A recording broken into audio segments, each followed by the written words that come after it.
Halo, selamat pagi. Jumpa lagi bersama saya, Dr. Frans Praba, Dokter Gigi Bedah Mulut Semarang. Hari ini saya akan membahas mengenai masalah yang sering dibahas orang dan kaitannya dengan organ di dalam mulut. Saya akan membahas mengenai mendengkur atau mengorok. Sebelum saya membahas lebih lanjut, saya akan menerangkan dulu mengenai anatomi dan fungsi normal dari organ-organ pernafasan. Pada saat tidur, pernafasan kita melalui rongga hidung, udara melewati belakang dari lalangit atau palatum lunak, tenggorokan, dan kemudian udara memasuki wilayah paru-paru. Sedangkan pada orang mendengkur, fungsi dari organ-organ tersebut mengalami hambatan atau obstruksi yang disebut adanya getaran suara, yang disebut mendengkur atau mengorok. Pada obstruksi pada rongga hidung mengakibatkan udara tidak lancar dan iritasi mukosa pada rongga hidung sendiri dan juga pada lalangit lunak, dan ini akan mengakibatkan getaran suara. Selain itu, organ yang berperan adalah lidah. Letak lidah yang terlalu ke belakang dan menutup dari jalannya aliran udara di dalam faring atau tenggorok bagian atas juga akan memengaruhi proses mendengkur. Ukuran yang kecil dan ukuran amandel atau tonsil yang membesar juga akan menghambat atau menyebabkan terjadinya mendengkur.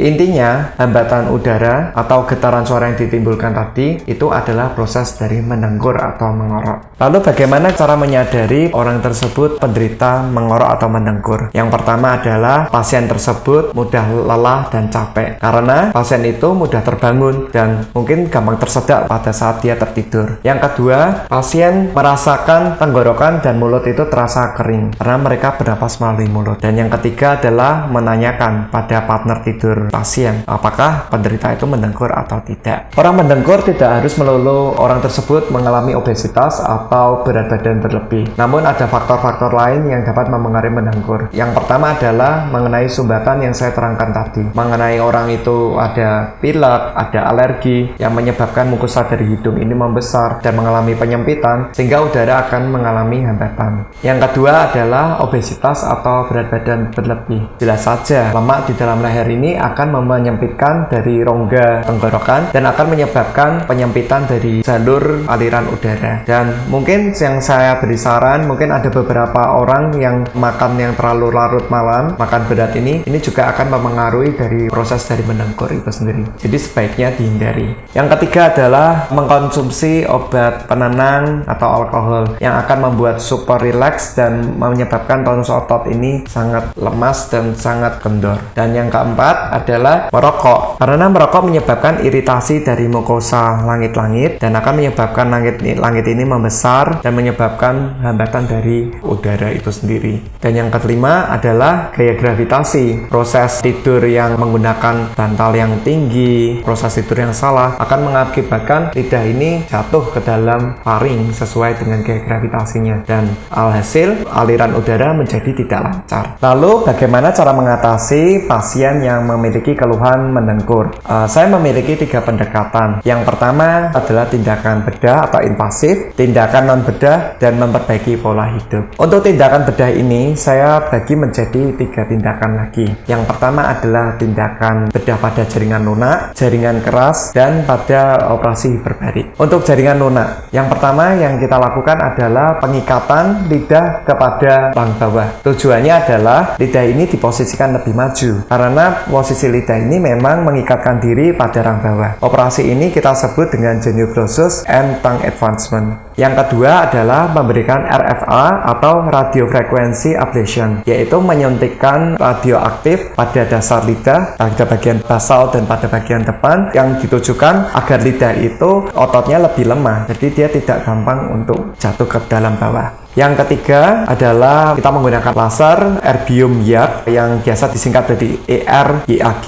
Tujuannya adalah kita mengaplikasikan laser pada langit-langit lunak agar langit-langit lunak itu dia lebih lemah sehingga otot itu tidak menutupi pada bagian faring atau tenggorokan. Dan untuk langit-langit itu sendiri kita dapat melakukan operasi yaitu uvulofaringopalatoplasty. Itu seperti operasi untuk memendekkan dari langit-langit lunak. Lalu yang kedua mengenai metode pembedahan melibatkan dari jaringan keras, yaitu BSSO atau bilateral split sagittal osteotomy. Sebenarnya ini adalah cara yang paling efektif menurut menurut saya, karena lidah itu mengikatkan dasarnya ke dalam rahang bawah, sehingga ketika rahang bawah ini dimajukan, otomatis lidah itu tidak akan terjatuh. Menurut saya, lidah itu memegang peranan penting dalam masalah OSA atau obstructive sleep apnea, atau masalah dari snoring itu sendiri atau mendengkur, karena lidah itu harus diposisikan lebih depan karena dia menyumbang besar untuk dari posisinya ini. Kita lebih baik lakukan untuk tindakan yang radikal, kita majukan rahangnya sehingga lidah itu tidak jatuh ke dalam faring. Dan yang ketiga tadi menurut dari tindakan bedah adalah operasi hiperbarik. Operasi hiperbarik adalah operasi pengecilan lambung. Mungkin hal ini tidak dilakukan oleh spesialis bedah mulut, namun beberapa penelitian memang mengungkapkan bahwa ada korelasi yang linear antara operasi hiperbarik dengan penurunan dari sleep apnea ini. Kemudian pendekatan non-bedah yang saya ingin terangkan adalah pendekatan yang dilakukan oleh dokter gigi atau dokter gigi spesialis bedah mulut, yaitu penggunaan dari dental appliance, yaitu kita menggunakan MAD atau Mandibular Advancement Device atau MAD. Itu alatnya seperti dari night guard, ini dibuat custom, tidak dijual secara pabrikan. Tujuannya adalah memposisikan rahang lebih ke depan. Alat ini seperti aligner alat ortodonti, dicetak oleh dokter gigi dan kita buatkan untuk mempromot dari rahang itu untuk maju depan.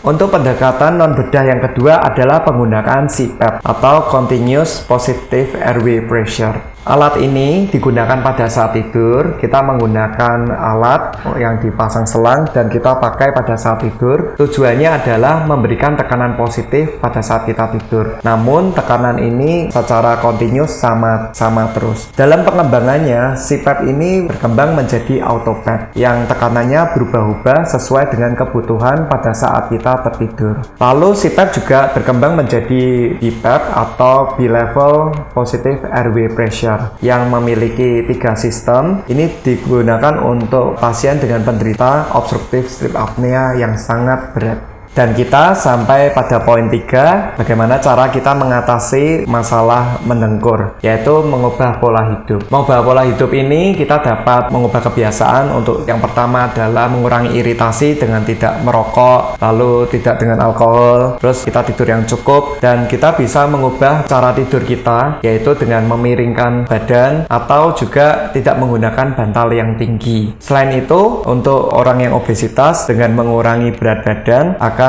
mengurangi mengorok. Lalu kita sampai pada saran yang saya sarankan, yaitu bagaimana cara kita melatih otot untuk mengurangi mendengkur. Diawali dengan relaksasi otot leher, kita dapat lakukan dengan occipital lift, trapezius stretching, dan memposisikan tulang punggung atau tulang belakang dengan posisi yang baik selama duduk atau berdiri. Dan jika untuk lebih baik, kita dapat menggunakan cermin. Latihan yang pertama kita lakukan adalah, pertama, lidah dijulurkan sejauh mungkin ke atas dan ke bawah. Pada orang dengan memiliki pergerakan lidah terbatas atau tongue tie, dapat menjulurkan ke dalam langit-langit saja. Lalu untuk trik yang lebih sulit dapat dilakukan dengan penekanan dengan sendok, lalu dilawan dengan lidah. Saran yang kedua adalah menghisap lidah dan arahkan lidah ke arah langit-langit. Rasakan lidah menjadi cekung dan langit-langit ditarik ke belakang. Trik yang lebih sulit yaitu dengan menambahkan gerakan kepala mengadah ke atas. Ketiga, tekan lidah ke arah sisi kanan dan sisi mulut. Boleh ditambahkan dengan penekanan di luar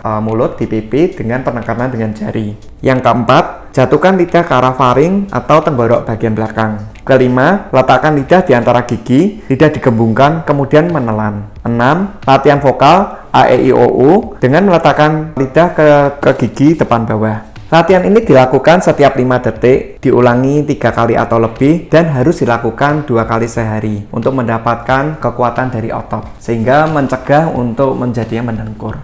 Untuk saran, saya kurang setuju dengan beberapa alat yang dijual di pasaran. Saya kurang setuju dengan penggunaan chin strap atau sabuk dari mandibula atau sabuk dari rahang bawah yang digunakan pada saat tidur. Kemudian nasal clip yang dijepitkan di dalam hidung. Kemudian nasal spray atau obat kortikosteroid yang disemprotkan ke dalam langit-langit lunak sebelum kita tidur. Itu saya kurang setuju, karena bagi saya itu tidak menyelesaikan masalah, hanya menyelesaikan gejala, dan pada beberapa pasien tidak tepat. Misalnya seperti nasal spray yang dikalungkan pada langit-langit. Misalnya pada pasien tersebut yang masalah adalah ukuran lidah yang besar. Menurut saya tidak kurang tepat.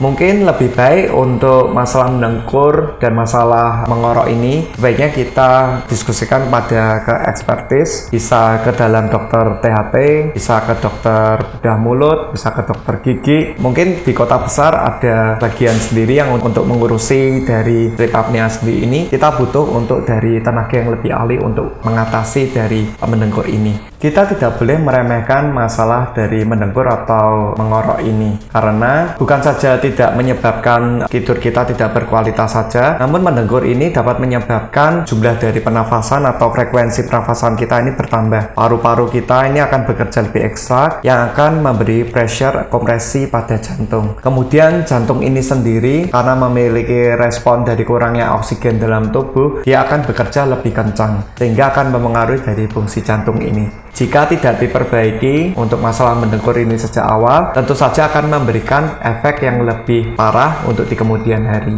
Demikian penjelasan saya mengenai mendengkur atau mengorok. Saya harap video ini dapat bermanfaat dan berguna bagi kita semua. Sampai jumpa di video-video saya selanjutnya. Salam, saya Dr. Franz Faber, dokter gigi bedah mulut Semarang.